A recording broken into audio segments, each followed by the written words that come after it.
Nous sommes le dimanche 15 juin 2025. Vous suivez le 12h30 sur RTI2. Madame, messieurs, bonjour. Soyez les bienvenus. À présent, le sommaire. Envie de villégiature, de calme et de nature, il existe dans le Grand Abidjan un espace capable de vous procurer tous ces souhaits. On en parle dans quelques instants. Et puis, un lot bilan, au moins 19 personnes sont mortes samedi à Kinshasa, en République démocratique du Congo, dont des inondations survenues après des pluies torrentielles. Une fois de plus, je vous souhaite la bienvenue si vous nous rejoignez. C'est un site écotouristique situé entre Abidjan et Bingerville. Un petit coin de paradis en pleine nature, aux airs du bout du monde, tant sa beauté et sa sérénité tranchent avec le tumulte de la ville. L'espace Bini Lagune, puisque c'est de lui qu'il s'agit, est un endroit idéal pour passer une journée au vert et profiter d'une lagune immaculée. Amoureux de la nature, suivez ce reportage. Dans le district d'Abidjan, de nombreux sites touristiques ont vu le jour ces 10 dernières années. Certains pour le business et d'autres par amour. Et justement, en parlant d'amour, pour l'écotourisme en Côte d'Ivoire, un site dont la capitale économique se présente fièrement comme l'un des premiers dans le domaine. Pour le découvrir avec mon équipe, il va nous falloir plus de 2 heures de route dans le quartier huppé et en plein développement de Diorgobité, dans la commune de Cocody. Le site est situé en bordure de lagune, dans le paisible village Aké de Kafakwa.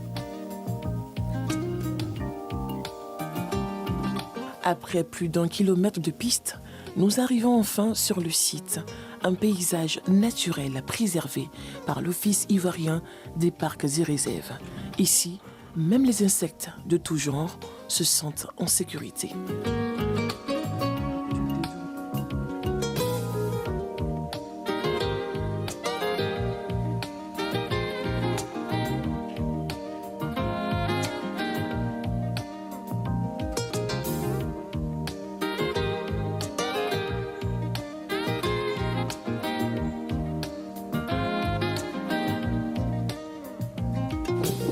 Cinq années que Bini Lagune permet aux amoureux de villégiature de communier avec la nature et l'air pur.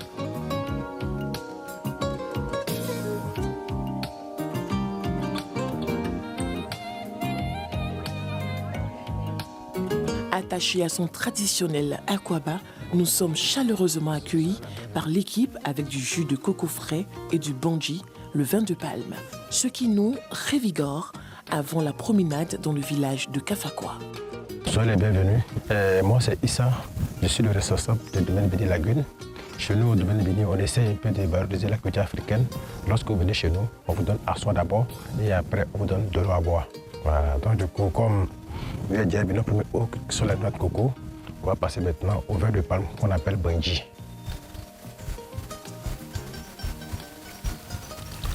Voilà.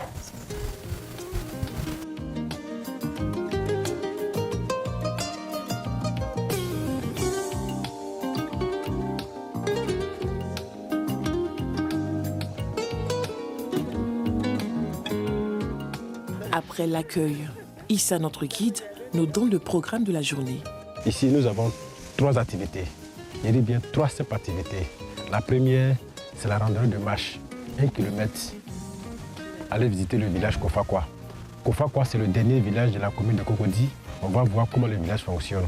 Et à nos retours, c'est-à-dire on vient à l'accueil, on vous donne du bissap, du gem-gem, du vin de palme, de l'eau pour avoir plus d'énergie pour entamer la deuxième activité. Là, c'est la balade lagunaire. Et après, maintenant, on vient entamer la dernière activité qui est le festin au Didoa. Et après l'activité manger, maintenant, vous avez le quartier libre. Et à 16h, vous avez du goûter. En route donc, pour plus d'1 heure de balade dans le village de Kafakwa. Je prends ma canne. Voilà.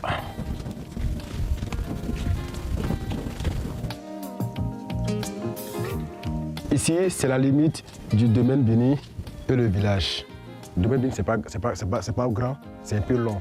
C'est de là jusqu'en bordure d'eau. Ça fait à peu près 7000 m².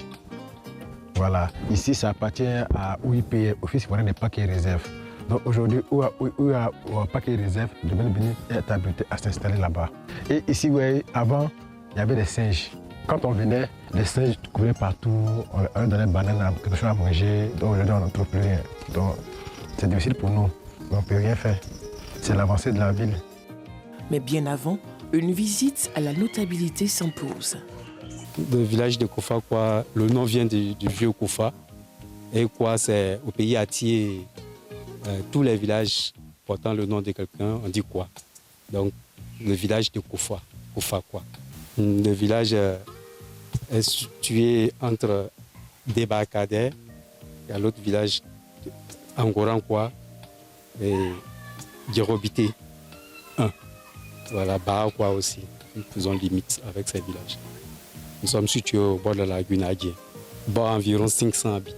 Le village est calme et reposant. Ça a été depuis toujours. Les vieux parents n'ont pas aimé beaucoup d'histoires, donc ils se sont retirés un peu pour créer leur petit campement. Et au fur et à mesure, c'est devenu village. Voilà. Ça a été toujours calme. Peut-être c'est maintenant avec le développement qu'il y a un peu plus de bruit chinois avant. C'était encore plus calme qu'aujourd'hui. Bon, Bini est venu nous voir et nous avait dit qu'il a un projet d'activité touristique. Il travaille avec le village. C'est un bon projet parce que ça permet de donner un peu d'emploi aux jeunes d'ici. Les touristes viennent, ils découvrent le village et ils vont avec l'image du village aussi. Après la rencontre et la permission de la chefferie, Issa, notre guide, peut enfin nous faire découvrir le village.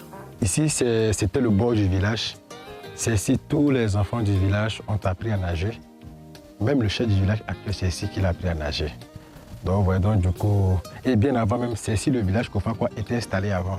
Là, ici, ça c'est le palais de justice. C'est ici non Abba Palap.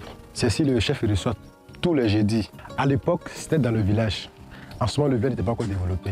Donc, chaque jour, voiture rentrait dans le village. On dit, ah chef, déplace ton palais. Et là, maintenant, il a envoyé son palais au village. C'est l'un des villages où il n'y a pas de litige. En chemin, un fait attire notre attention.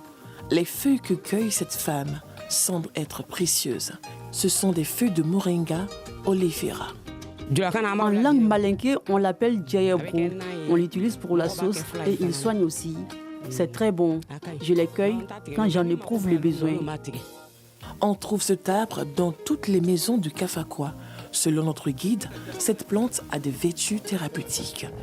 Selon les scientifiques, le moringa soigne plus de 300 maladies. Ils disent encore si la mort était une maladie, ça pourrait soigner la mort. Mais malheureusement, la mort n'est pas une maladie. Le village dispose d'une petite unité de production de produits à base de moringa vendus hors de nos frontières. On fait les tisanes avec, on fait savon avec, on fait du menthol aussi avec, et de l'huile. Bon, moringa, on a commencé moringa ici, mon patron, je pense que ça fait bientôt 6 ans. Grâce à Domaine Béni, nos produits vont en tout cas au loin. Ça va dans beaucoup de pays, ça va en France, en Italie, en Espagne, en Allemagne, tout ça. Même en Côte d'Ivoire ici dans les pharmacies et puis les supermarchés. Malgré l'urbanisation galopante qui frappe à ses portes, le village reste égal à lui-même. Les maisons sont construites de façon traditionnelle, à la main. Ici, vous avez 3 types de construction. C'est-à-dire la première construction, c'est dans ça que nos grands-parents vivaient. Vous voyez des maisons en terre cuite. Vous voyez, en haut, c'était les pailles qu'on appelle papou. Mais on ne trouve plus. Donc le gars, il peut mettre tôle et renouveler pendant 20 ans, 30 ans. Entre les pailles, chaque 5 ans, il faut renouveler. La deuxième construction, là, il construit de la même manière. Mais il met du ciment dessus, comme cette maison qui est juste derrière nous. Et la dernière génération maintenant, et c'est les maisons en dur maintenant. Tout ce que vous voyez en dur, c'est la dernière génération. En outre, un autre point caractérise Kafakwa, la propreté.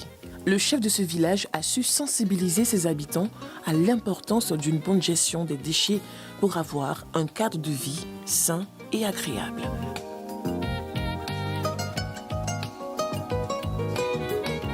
Après plus d'1 heure de balade, retour au Béni Lagune pour la suite du programme. Sur le site, des jus nous attendent en guise de rafraîchissement avant de poursuivre les activités. Une courte pause et la journée peut continuer. Nous faisons un petit tour sur la lagune en pirogue. pas n'importe laquelle, il s'agit de la lagune Adjien. Ici, pas de poubelles plastiques qui flottent, pas de crocodiles, pas de bateaux à moteur ni de jet ski. Juste quelques pirogues et des plateformes flottantes pour plonger, se relaxer. Ici, c'est la deuxième étape de la journée, c'est-à-dire notre balade lagunaire. Nous approchons des mangroves, habités des oiseaux qui se font bien entendre, mais se cachent.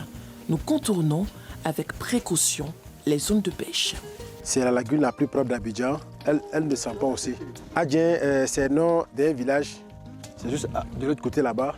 Ici, vous avez la mangrove au bois. De retour au domaine, le festin des 10 doigts nous attend. Nous nous attablons immédiatement, tant cette balade nous a ouvert l'appétit. Des mets faits avec des produits achetés dans les villages aux alentours et cuisinés par les filles de Kafakwa. Après un déjeuner plus que copieux, il est temps de se détendre un peu. Le site dispose de plusieurs jeux. Repos sur les plateformes flottantes en bambou, tyroliennes pour les enfants, tir à l'arc et toboggan géant. Il y a de tout au Bini Lagune. Véritable retour à la nature, l'espace Bini Lagune du village de Kafakwa est une végétation luxuriante, une lumière magnifique, un air pur et un silence presque troublant. Juste magique quand on sait que la ville n'est qu'à quelques kilomètres. Si le calme avait un nom, un reportage à suivre sur les canaux digitaux du groupe RTI. Décollé le 17 mai dernier à l'aéroport international Félix Houphouët-Boigny d'Abidjan pour accomplir le 5e pilier de l'islam en terre d'Arabie Saoudite, les premiers pèlerins du contingent étatique sont de retour. Leur avion a atterri hier samedi aux alentours de 15h45. Voyons cela avec Koné Pargassoro de Madangui. Après un mois passé en terre sainte d'Arabie Saoudite pour accomplir le 5e pilier de l'islam, le Hajj, les premiers pèlerins ivoiriens du contingent étatique sont de retour. Dès leur descente d'avion et après quelques formalités d'usage, ils sont accueillis par des membres du gouvernement. Tous se disent heureux et fiers d'avoir effectué avec quiétude leur devoir sacré. Mais surtout, se réjouissent d'avoir prié pour la cohésion et pour une élection présidentielle apaisée, non sans exprimer toute leur gratitude au président de la République, Alassane Ouattara. Dans les mosquées, la Kaaba, souvent j'entends des musulmans prier pour la paix en Côte d'Ivoire, pour le président. Vraiment, on a prié pour la paix en Côte d'Ivoire. C'est une grâce et donc nous ne pouvons que dire merci à Dieu. Et Dieu nous a permis d'être là-bas. Les rites se sont très bien passés. Et il faut saluer le comité d'organisation. Chapeau au président de la République. Ces applaudis Dieu ont reçu les félicitations et les encouragements du chef de l'État, Alassane Ouattara, représenté par le ministre de l'Intérieur et de la Sécurité. Je suis venu vous apporter le soutien. Le soutien de son Excellence El Hadj Alassane Ouattara, président de la République. Au retour de ce voyage, le plus beau voyage pour tous les musulmans, il est indiqué que sur instruction de son Excellence El Hadj Alassane Ouattara, que nous venions vous accueillir. Je suis convaincu que vous avez prié pour la Côte d'Ivoire. Que Dieu exauce toutes les prières. Les pèlerins ont aussi bénéficié du soutien de l'ambassadeur du Royaume d'Arabie Saoudite en Côte d'Ivoire, Saad bin Beket Al-Khatami, et du guide suprême de la communauté musulmane de Côte d'Ivoire, président du COSIM Cheikh Aïman, Ousmane Diakité. En islam, on dit lorsque quelqu'un est content, il est heureux. Au moment où il est heureux, il est content, les bénédictions qu'il fait ont beaucoup de chances d'être exaucées. Ils ont prié, les pèlerins, pour la Côte d'Ivoire, pour chacun d'eux, pour chaque famille, pour chaque ville, pour chaque village, pour chaque communauté. Nous demandons à Allah d'accepter leurs prières. Ce sont au total 7000 pèlerins du contingent étatique qui ont effectué cette année ce voyage spirituel en terre sainte d'Arabie Saoudite. Dans l'actualité, hors de la Côte d'Ivoire, des pluies diluviennes ont provoqué hier samedi des inondations meurtrières à Kinshasa, en République démocratique du Congo, faisant au moins 19 morts selon les autorités. Des dégâts ont également été rapportés dans la capitale voisine, Brazzaville. Et pour terminer, Racing Line, une opération digne de la bataille d'Angleterre, d'une ampleur jamais vue depuis la Seconde Guerre mondiale, pour frapper l'Iran dans la nuit de jeudi à vendredi 13 juin. Israël a engagé plus de 200 avions, une opération dont le secret avait été gardé. Le succès d'une telle opération repose évidemment sur le secret. Pour ne pas éveiller le soupçon, l'armée de l'air israélienne a mené ses activités habituelles jusqu'au bout. Rien ne laissait donc présager que 200 chasseurs, soit les tiers de la flotte israélienne, ou presque, allaient fondre sur l'Iran. Si les Américains avaient préalablement été informés, les Européens, de leur côté, n'ont été prévenus que 24 heures avant l'attaque. Voilà, ainsi prend fin cette édition de l'après-midi. Merci à vous de l'avoir suivi. Je souhaite une très bonne fête des pères aux pères de la Côte d'Ivoire. Passez un très bon après-midi dominical.